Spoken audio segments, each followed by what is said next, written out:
She was engaged in washing dishes by the kitchen window and seemed quite well and contented. The hired men and the teams were in the harvest fields behind the house, and the corn and wheat seemed to the child to be in prime condition. On the side porch, Dorothy's pet dog Toto was lying fast asleep in the sun, and to her surprise, old Speckles was running around with a brood of 12 new chickens trailing after her. "Everything seems all right at home," said Dorothy with a sigh of relief. "Now I wonder what Uncle Henry is doing." The scene in the picture at once shifted to Australia, where, in a pleasant room in Sydney, Uncle Henry was seated in an easy chair, solemnly smoking his briar pipe. He looked sad and lonely, and his hair was now quite white, and his hands and face thin and wasted. "Oh," cried Dorothy in an anxious voice, "I'm sure Uncle Henry isn't getting any better, and it's because he's worried about me. Ozma, dear, I must go to him at once." "How can you?" asked Ozma. "I don't know," replied Dorothy, "but let us go to Glinda the Good. I'm sure she will help me, and advise me how to get to Uncle Henry."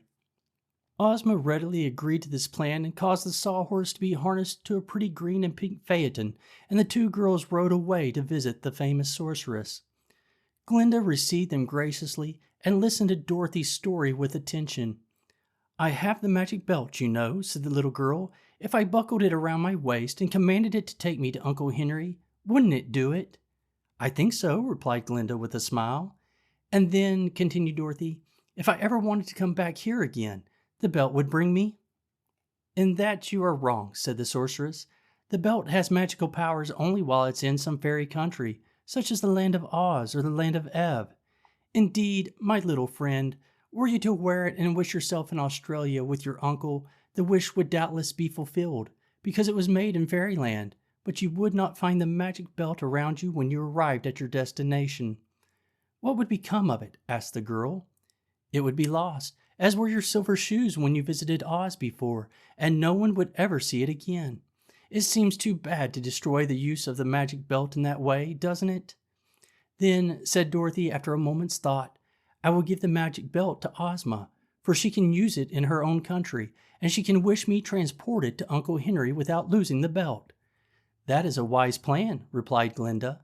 So they rode back to the Emerald City, and on the way it was arranged that every Saturday morning Ozma would look at Dorothy in her magic picture wherever the little girl might chance to be.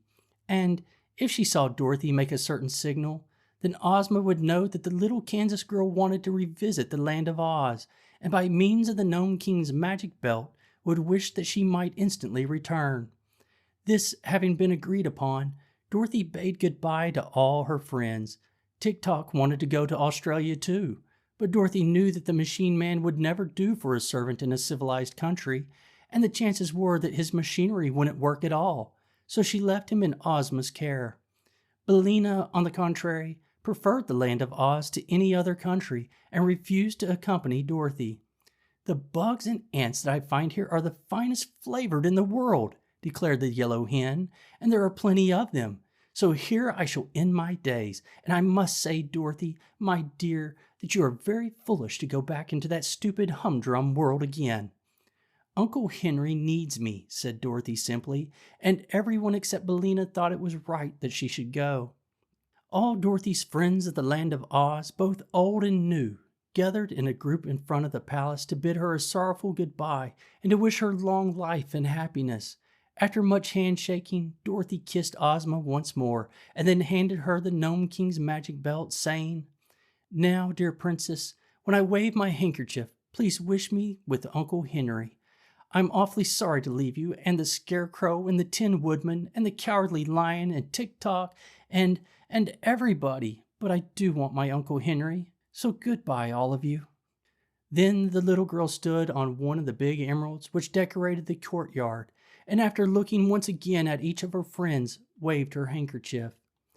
"No," said Dorothy, "I wasn't drowned at all, and I've come to nurse you and take care of you, Uncle Henry, and you must promise to get well as soon as possible." Uncle Henry smiled and cuddled his little niece close in his lap. "I'm better already, my darling," said he.